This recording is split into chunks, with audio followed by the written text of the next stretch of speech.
বেঁচে থাক মা, শেষমেশ তুই করে দেখালি। হ্যাঁ বাবা, এই বলে নিশা সামনের মানুষটিকে স্যালুট করে। আর যা দেখে সেখানে দাঁড়িয়ে থাকা সবাই রাম আর নিশার জন্য জোরে জোরে হাততালি দেয়। হাততালির মাধ্যমে সকলের শুভেচ্ছা যেন শেষই হচ্ছিল না। আর সকলের দেওয়া এমন হাততালি শুনে রাম যেন কোথাও একটা হারিয়ে গিয়েছিল।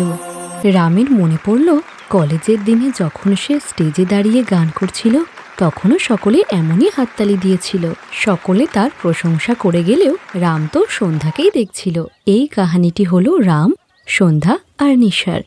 ওই দিন সন্ধ্যা, সন্ধ্যা, হুম। আজকে আমার পারফরমেন্স, তুমি আসবে তো? কেন? আমি কেন যাব? তুমি আসলে আমার ভালো লাগবে। আচ্ছা ঠিক আছে, ভেবে দেখছি। সন্ধ্যা আর রাম একই কলেজে পড়াশোনা করত।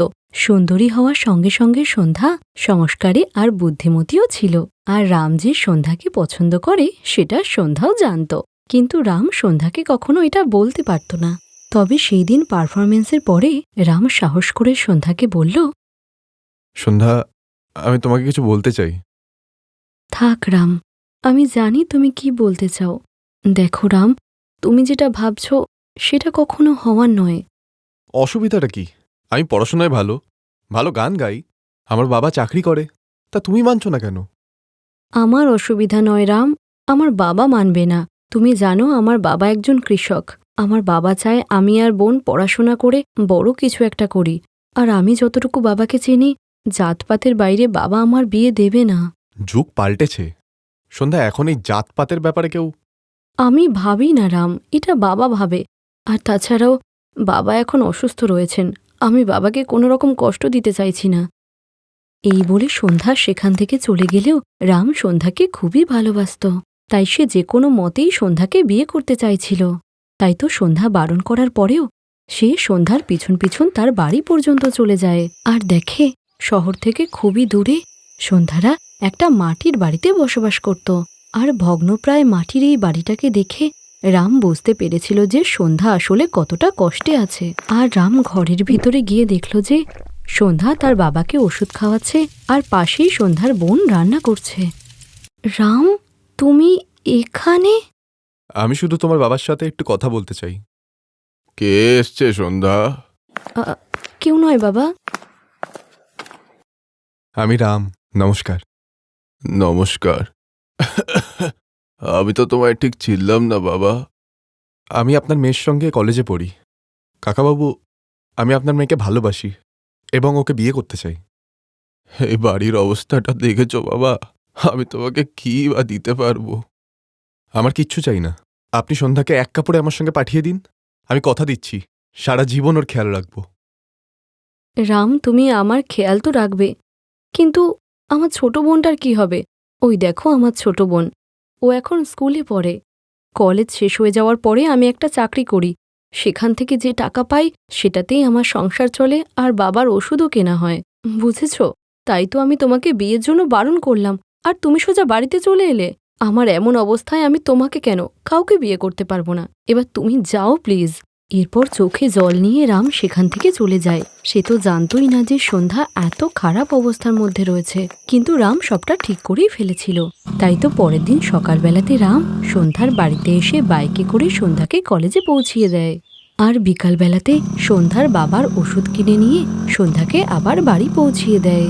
সেদিন রাম সকলের জন্য বাইরে থেকে খাবার আনলে সকলে মিলে খাবার খায়। আর সন্ধ্যা চাকরিতে গেলে রাম তার ছোট বোনকে পড়াতে লাগলো। আর পড়াশোনাতে সন্ধ্যার বোনকে মেধাবী দেখে রামের খুবই ভালো লেগেছিল। আর তারপর হীরালালের সঙ্গে অনেক কথা বলে সে বাড়ি চলে যায়। এখন তো রাম প্রত্যেক দিনই সন্ধ্যা আর তার পরিবারের এভাবেই খেয়াল রাখত। তাই তো সন্ধ্যার সঙ্গে সঙ্গে সন্ধ্যার বাবা আর ছোট বোনও রামকে পছন্দ করতে লাগলো। সব ঠিকই চলছিল, কিন্তু একদিন, রাম তাড়াতাড়ি এসো, বাবা রক্ত বমি করছে। তুমি চিন্তা করো না, আমি এক্ষুনি আসছি। রাম খুব তাড়াতাড়ি বাইকে করে সন্ধ্যার বাড়ি পৌঁছানোর পর দেখল যে হীরালাল শেষ নিঃশ্বাস নিচ্ছেন। রাম তাড়াতাড়ি অ্যাম্বুলেন্সকে ফোন করছিল, কিন্তু তখনই হীরালাল তার কাঁপা কাঁপা হাত নিয়ে রামের হাতটা সন্ধ্যার হাতে দিল আর বলল, আহ, আর আমার কাছে সময় নেই বাবা, কথা দাও, আমার মেয়ে সন্ধ্যাকে নিজের বউ হিসাবে আর ছোট মেয়ে নিশাকে নিজের মেয়ের মতো ভালোবাসবে। আমি আমি কথা দিচ্ছি আপনাকে। এই শুনে হীরালাল তাদেরকে আশীর্বাদ করে স্বর্গবাসী হলেন। আর কিছুদিন পরেই রাম মন্দিরে গিয়ে সন্ধ্যাকে বিয়ে করে নেয়। তারপর সন্ধ্যা আর তার ছোট বোনকে নিয়ে তার বাড়ি যায়। কিন্তু বিনা পণি ছেলের বিয়ে আর সঙ্গে শালিকে নিয়ে আসতে দেখে তার বাবা মা রামকে সেখান থেকে তাড়িয়ে দেয়। আর তারপরে রাম তাদেরকে নিয়ে ভাড়া বাড়িতে এসে একটি নতুন জীবন শুরু করে। কিন্তু এইসব তো এত সহজ ছিল না, কারণ প্রতিবেশীরা সবসময় তাদেরকে খোঁটা দিয়ে কথা বলতো। আরে দেখো মেয়েটা কেমন নির্লজ্জ, নিজের সঙ্গে নিজের বোনকেও এনেছে। দেখো পনির নামে সঙ্গে করে আবার শালিকে এনেছে। ভালোই হয়েছে, বউয়ের সঙ্গে শালি ফিরি। রাম তো buy one get one offer পেয়েছে।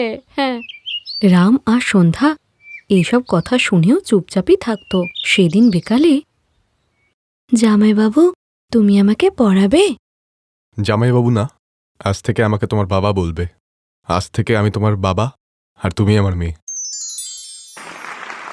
আর এনারা হলেন সেই প্রতিবেশী যারা এখনও নিশা আর রামের জন্য হাততালি দিচ্ছে। হাততালির মাধ্যমে তারা যেন সন্ধ্যা আর রামের কাছে ক্ষমা চাইছিল। তখনই সন্ধ্যা রামকে বলল, আজকে তুমি তোমার সব দায়িত্ব পালন করে ফেললে। আমি সত্যিই সৌভাগ্যবতী যে তোমাকে পেয়েছি। না সন্ধ্যা, আমি খুবই ভাগ্যবান যে তোমার মতো বউ পেয়েছি আর নিশার মতো একটি মেয়ে পেয়েছি, যে আমার নাম উজ্জ্বল করেছে আর লোকেদের অপমানকে করতালিতে বদলে দিয়েছে।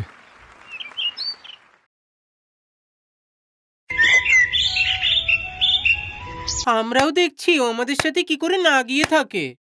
ও আমার স্বামী আর আমি ওর স্ত্রী। আপনারা এভাবে ওর সাথে জোর করতে পারেন না। আজকে রজনী যে স্বামীর জন্য লড়াই করছে সে আসলে একজন কিন্নর। সাগরের জন্মের আগে সাবিত্রী রামপুরে তার স্বামী রমেশ এবং শাশুড়ির সঙ্গে থাকতো। আরে সাবিত্রী, তুমি এসব কি করছো? ভুলে গেলে দাইমা তোমায় কি বলল? আরাম করতে।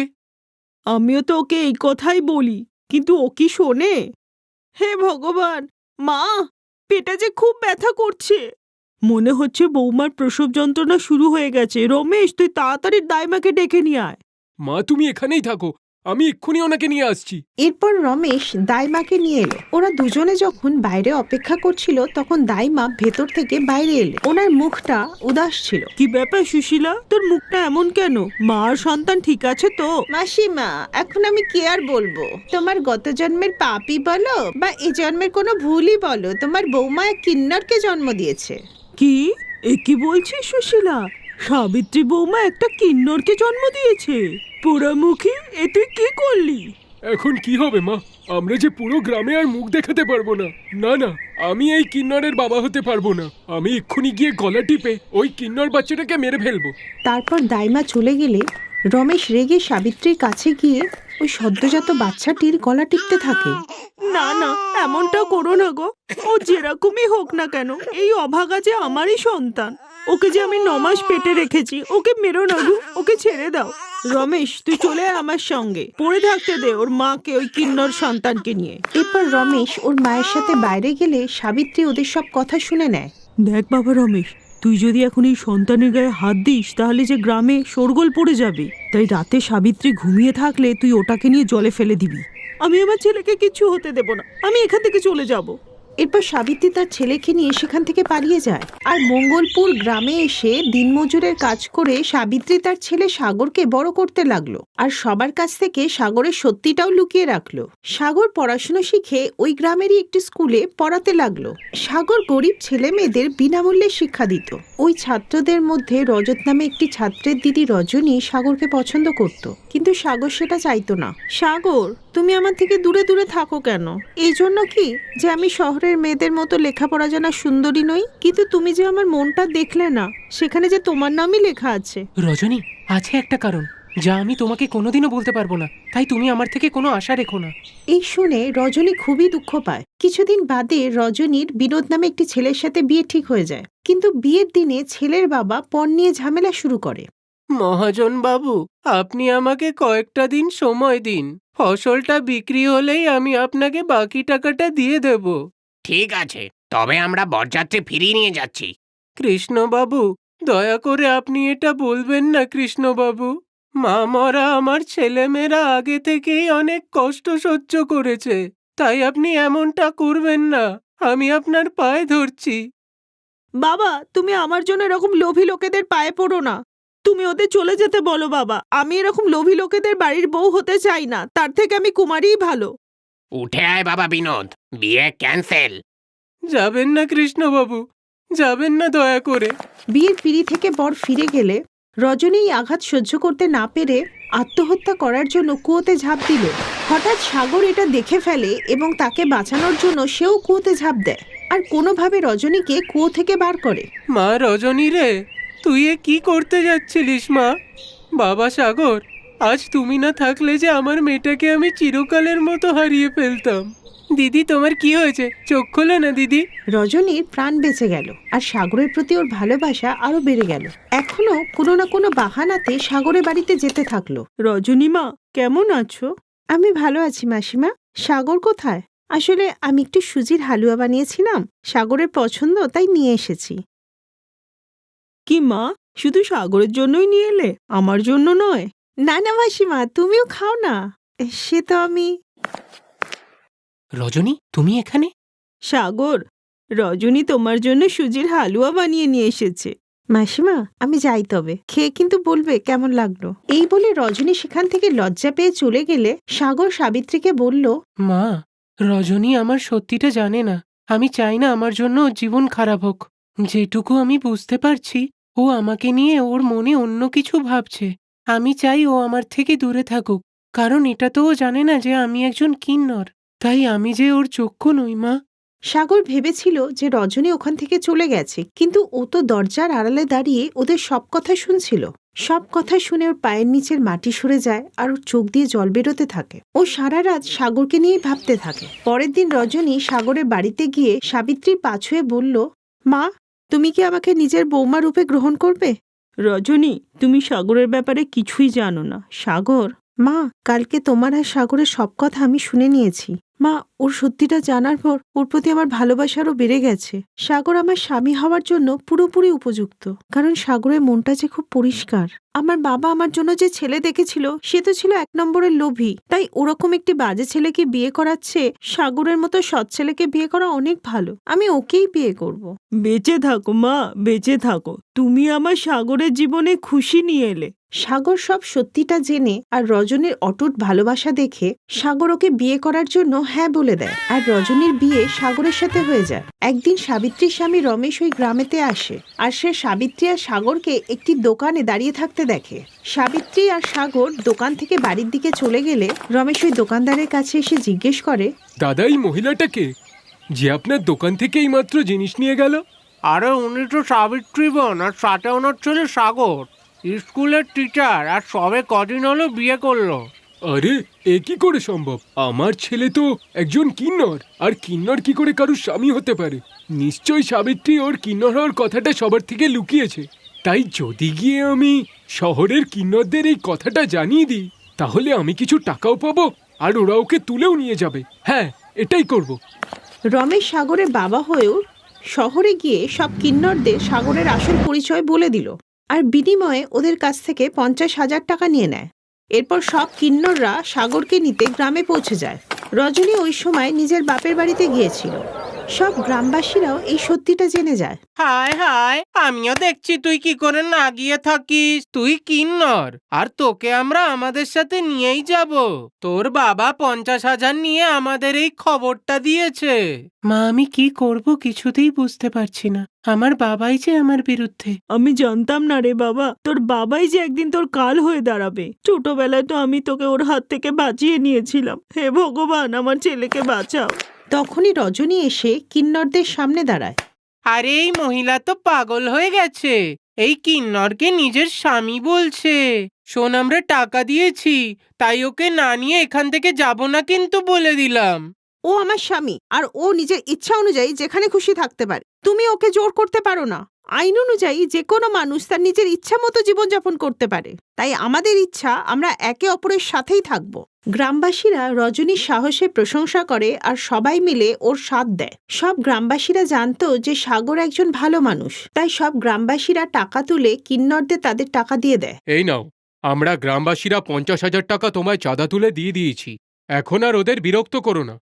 হ্যাঁ হ্যাঁ, আমরা এখন আর শুধু শুধু কেন বিরক্ত করতে যাব? আমরা যখন আমাদের টাকা পেয়ে গেছি, এখন আমরা এখান থেকে চলে যাব। কিন্তু যাবার আগে একটা কথা বলে যাচ্ছি, এই রজনীর মতো স্ত্রী যার আছে তার কেউ কোনো ক্ষতি করতে পারবে না। আমার আশীর্বাদ তোমাদের সাথে থাকবে। এই চলো রে চলো।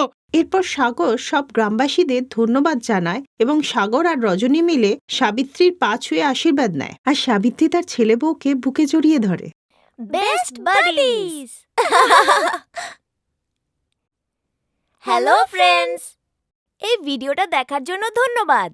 যদি এই ভিডিওটা তোমাদের ভালো লেগে থাকে তাহলে প্লিজ লাইক, সাবস্ক্রাইব আর কমেন্ট অবশ্যই করবে এই ভিডিওতে।